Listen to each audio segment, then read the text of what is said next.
de toute science, toute sagesse, toute connaissance, intelligence, toute puissance. Rien sur la terre, rien dans le ciel ne peut se comparer à toi, éternel. Tu connais tous les secrets, tu es la clé de tous les mystères. Car tu es le Dieu vivant, qui subsiste longtemps. Ton royaume ne sera jamais détruit. Ta domination durera à l'infini. C'est toi qui délivres.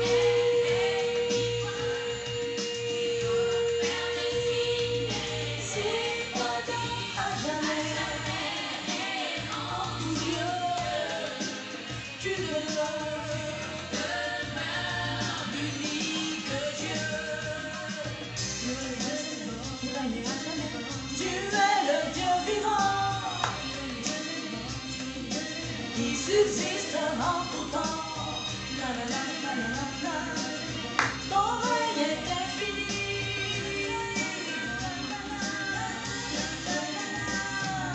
Rien sur la terre, rien dans le ciel ne peut se comparer à toi, éternel.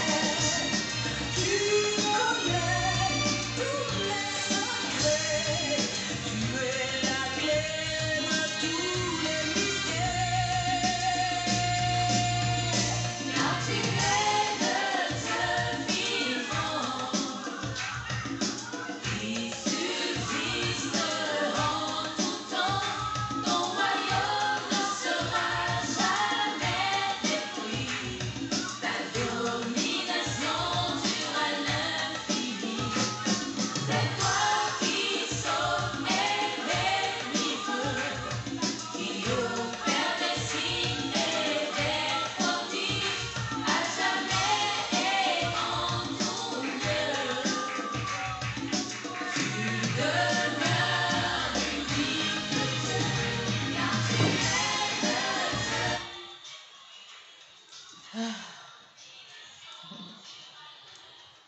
Bonjour, bonjour, bonjour, bonjour, bonjour, bonjour, mes précieux et précieuses perles de Dieu, mes précieux princes, princesses de Dieu. Je suis très heureuse de vous retrouver, très, très, très heureuse, pour qu'on partage ensemble un nouveau thème concernant la croix et le mariage. Nous allons voir comment porter sa croix pour une bonne gestion de la sexualité dans le couple. Vraiment, le sexe aussi peut faire, la mauvaise gestion de la sexualité peut faire que les couples vont se diviser. Peut faire qu'on va rater le but, qu'on va échouer, qu'on va divorcer. Ça peut faire échouer le mariage. Mais en tant que chrétien, comment porter sa croix pour une bonne gestion de la sexualité? Et nous allons voir particulièrement, et les deux deviendront une seule chair. C'est dans ce cadre que nous allons étudier notre thème, que nous allons partager autour de notre thème. Et les deux deviendront une seule chair. Donc retenez déjà ce passage. L'homme quittera son père et sa mère et s'attachera à sa femme, et les deux deviendront une seule chair. Alors, c'est quoi la chair? La chair, c'est le centre des désirs, le centre des passions, le centre des désirs, des pulsions, des passions. Tout ce qui renferme les désirs, les passions, les pulsions, les impulsions représente ce qu'on appelle la chair de l'homme. L'homme est âme, l'homme est esprit, l'homme est chair, l'homme est corps. Le corps fait partie de la chair. Tout ce qui représente les pulsions, les passions, les désirs de l'homme représente sa chair. Et comment le chrétien, la première question c'est quoi la chair? C'est le centre des désirs et des passions et des pulsions. Comment le chrétien doit regarder la chair, ou qu'est-ce que le chrétien doit faire face à ses désirs, à ses passions? Deuxième question. On développe nos partages et nos thèmes en répondant à des questions. Comment le chrétien doit réagir face à ses désirs, à ses passions, à ses pulsions? Dieu nous donne Galates, verset 5-16, et il nous dit, ceux qui sont à Jésus-Christ ont crucifié la chair avec ses passions et ses désirs. N'oubliez pas, notre thème, c'est la croix et le mariage. Comment porter sa croix? C'est-à-dire qu'un disciple de Jésus-Christ, une disciple de Jésus-Christ, les deux se sont mis ensemble, sont devenus monsieur et madame, mari et femme. Donc les deux sont deux disciples de Jésus-Christ, sont deux frères en Christ. Et qui décident de faire en sorte que Jésus règne à travers leur couple. C'est ce que nous sommes en train de voir. Ceux qui sont à Jésus-Christ ont crucifié la chair avec ses passions et ses désirs. Donc le chrétien, qu'il soit marié ou non, première chose qu'il doit faire, c'est de crucifier la chair avec ses passions et ses désirs. Si tu ne fais pas le travail de crucifier la chair avec ses passions et ses désirs, tu ne peux pas dire que tu es chrétien. Jésus dit que celui qui ne prend pas sa croix et ne me suit pas ne peut être mon disciple. Celui qui refuse de porter sa croix ne peut être mon disciple. Alors que crucifier la chair fait partie d'être disciple, de porter sa croix. Donc, monsieur doit avoir fait le travail de crucifier la chair. Madame doit avoir fait le travail de crucifier la chair avec ses passions et ses désirs. Et c'est qu'on dit chrétien. Ça veut dire que, quel est ce travail? C'est-à-dire, travailler avec Dieu à faire mourir ses passions et ses désirs. C'est-à-dire qu'il ne faut pas que tu sois guidé et conduit systématiquement par tes passions et tes désirs. Parce que les passions et les désirs peuvent nous entraîner dans beaucoup de désordres spirituels, dans beaucoup de péchés, dans beaucoup d'erreurs. Pourquoi est-ce qu'il faut crucifier la chair? Pourquoi est-ce qu'il est nécessaire de crucifier la chair? Première chose, c'est quoi la chair? Les passions, les désirs, les pulsions, tout le sang, tout ce qui représente nos désirs, nos passions, nos pulsions. La deuxième chose, bonjour à tous ceux qui nous prennent en cours, partagez le direct, commentez, faites-nous part de vos questions et tout pour que nous puissions y répondre, échangeons ensemble. Partagez le direct, mettez vos commentaires, sentez-vous libre. Désolé d'avoir pris le direct à partir de 13 h, vraiment j'ai un programme très bousculé qui fait que, bon, j'essaie vraiment de forcer pour respecter mes rendez-vous. Mais n'empêche que je dois vraiment honorer les rendez-vous que je vous donne. Je vous demande vraiment pardon et je prie que vous me restaurez dans votre cœur et que vous priez pour moi pour que vraiment je puisse finir ce programme que Dieu m'a donné, ce travail que Dieu m'a donné à travers les thèmes à développer. Alors, partagez, soyons ensemble. Pourquoi? On a répondu à la première question, c'est quoi la chair? Le sang des désirs, des pulsions, des passions. La deuxième question, qu'est-ce que le chrétien doit faire face à ses désirs, face à ses pulsions, face à ses passions? Le chrétien, celui qui a Christ en lui, doit crucifier sa chair. Parce que Galates 5, verset 16 nous dit, ceux qui sont à Jésus-Christ ont crucifié la chair avec ses passions et ses désirs. Maintenant, pourquoi le chrétien doit crucifier sa chair? La Bible dit dans Galates 5, verset 17, la suite de ce verset, l'esprit a des désirs contraires à ceux de la chair. Et en Romains 8, 13 à 14, ça je souhaiterais qu'on le lise. Romains 8, 13 à 14. Je souhaiterais qu'on lise ça parce que c'est vraiment le centre de ce que nous avons à dire. Romains 8, verset 13. On lit ensemble, hein? Orifice, le 13 nous dit, si vous vivez selon la chair, vous mourrez. Mais si par l'esprit vous faites mourir les actions du corps, vous vivrez. Car tous ceux qui sont conduits par l'esprit sont fils de Dieu. Je reprends. Si vous vivez selon la chair, vous mourrez. Mais si par l'esprit vous faites mourir les actions du corps, vous vivrez. Car tous ceux qui sont conduits par l'esprit sont fils de Dieu. Pourquoi est-ce qu'il faut crucifier la chair? Il faut crucifier la chair parce que la chair a des désirs contraires à ceux de l'esprit. Or, C'est ceux qui sont conduits par l'esprit qui sont fils de Dieu. C'est ceux qui sont conduits par l'esprit qui sont fils de Dieu. Donc, la chair a des désirs contraires à ceux de l'esprit. Et celui qui veut que dans son couple, Jésus règne, dans sa vie personnelle, Jésus règne, il doit travailler à faire mourir les actions du corps.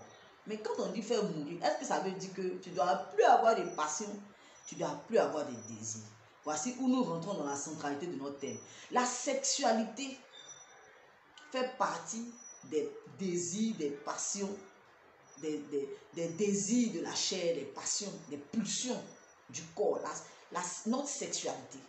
On a des désirs, on a envie d'une personne, on a envie de s'accoupler à une personne, on a envie d'être avec la personne. Ça fait partie de tout l'ensemble de tous les désirs que nous avons de nous accoupler à quelqu'un. L'attirance que nous avons avec quelqu'un.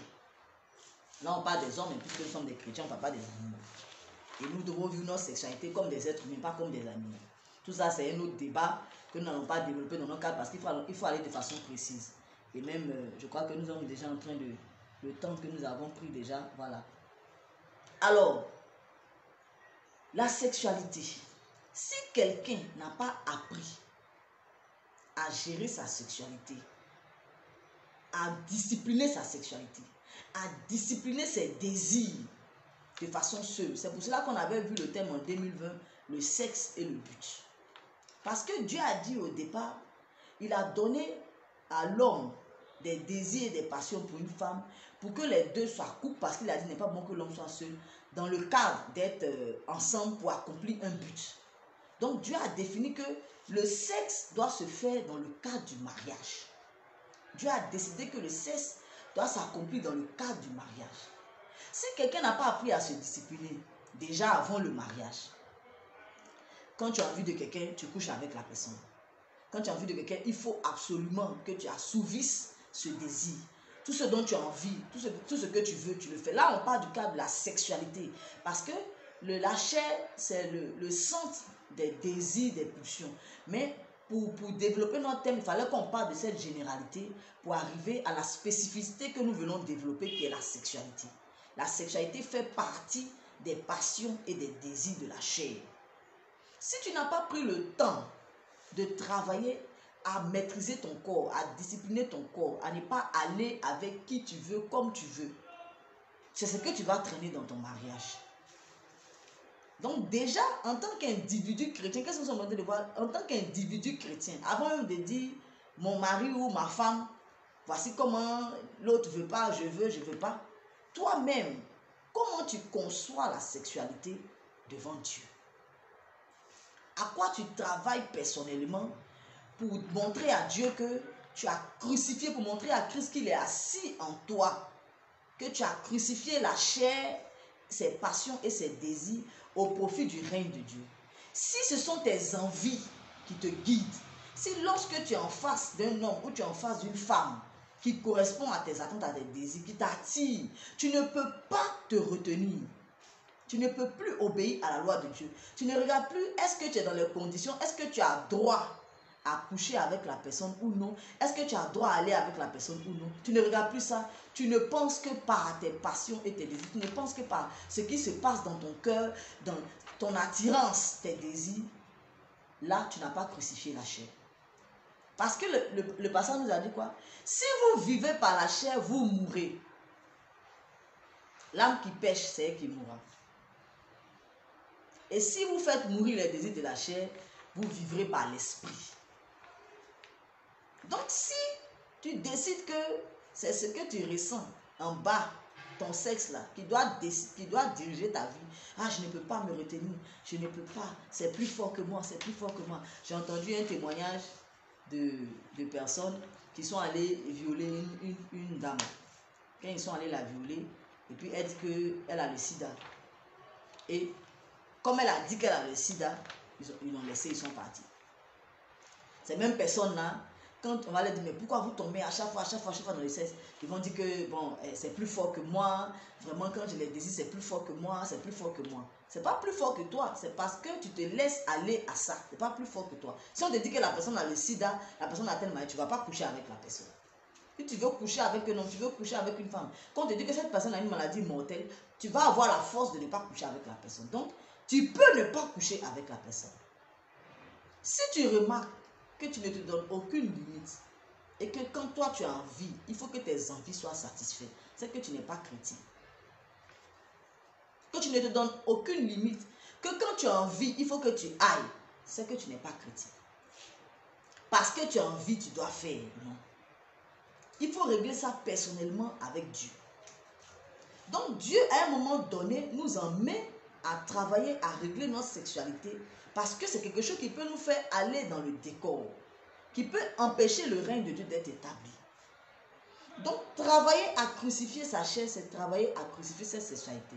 Si le travail n'a pas été fait avant le mariage, il faut que le travail soit fait dès qu'on a les yeux ouverts sur la question. Parce que c'est aussi ce qui entraîne beaucoup de choses. Quelqu'un qui n'a pas appris à se retenir, à coucher quand il a envie, il peut coucher avec qui il veut. C'est-à-dire que si tu n'as pas réglé si tu n'es pas chrétien, toi seul, tu ne peux pas être chrétien avec ta femme ou avec ton mari. C'est-à-dire que c'est ce que tu es que tu donnes à l'autre. Avant de dire que je n'ai pas d'attirance pour ma femme, ou je suis très attiré par ma femme, ou avant je n'ai pas d'attirance pour mon mari, je suis très attiré par mon mari, il faut te demander toi-même, est-ce que ta sexualité, tes rapports avec Dieu par rapport à la sexualité, est-ce que tu as réglé la question de la sexualité pour la mettre sous autorité de Dieu? Est-ce que tu as travaillé ça de façon à ce que tu saches que le sexe est même soumis à Dieu? Voilà. Si on peut utiliser ce terme. Est-ce que tu as travaillé personnellement à ça? Est-ce que tu es convaincu que tu ne peux aller avec une personne que lorsque le Seigneur lui-même t'a donné le droit, ça dit que c'est ta femme, et même ta femme, Dieu dit qu'il faut le faire. C'est possible, c'est le moment, tu as le droit d'eux, et ainsi de suite. Parce qu'on va développer, dans la deuxième partie, nous allons développer entre conjoints. Comment vivre la sexualité, monsieur et madame. Pour le moment, nous sommes en train de dire comment placer la sexualité pour ne pas que ça ne nous... Comment placer la pour ne pas que ça nous enlève notre bonne relation avec le Seigneur. Comment donner à la sexualité sa place selon Dieu dans notre relation avec Dieu. Le sexe, c'est le désir de la chair. C'est Dieu même qui nous a donné des pulsions, des passions. Mais nous devons les soumettre à Dieu, au plan de Dieu, au cadre que Dieu a donné, le cadre du mariage, et au temps, aux événements, aux circonstances telles que Dieu le veut, comme Dieu le veut. Gloire à Dieu. Donc, première chose, le grand thème, et ils deviendront une seule chair. Il faut d'abord, avant de devenir une seule chair, il faut d'abord avoir dompté sa propre chair pour la soumettre à Dieu. Personnellement, de façon individuelle, il faut dompter sa propre chair pour la soumettre à Dieu, avant de devenir une seule chair avec quelqu'un d'autre. Si ça n'a pas été fait et que ta chair n'a pas été domptée pour aller maintenant t'accoupler avec quelqu'un d'autre, ce qui va se passer sera le résultat du travail individuel. C'est-à-dire que la manière dont la sexualité va être, la vie de couple va être, la vie sexuelle dans le couple va être, sera la conséquence de la manière dont nous avons positionné la sexualité dans notre vie. Gloire à Dieu. Donc, il faut travailler à gérer ces différents aspects. Il faut travailler à gérer ces différents aspects.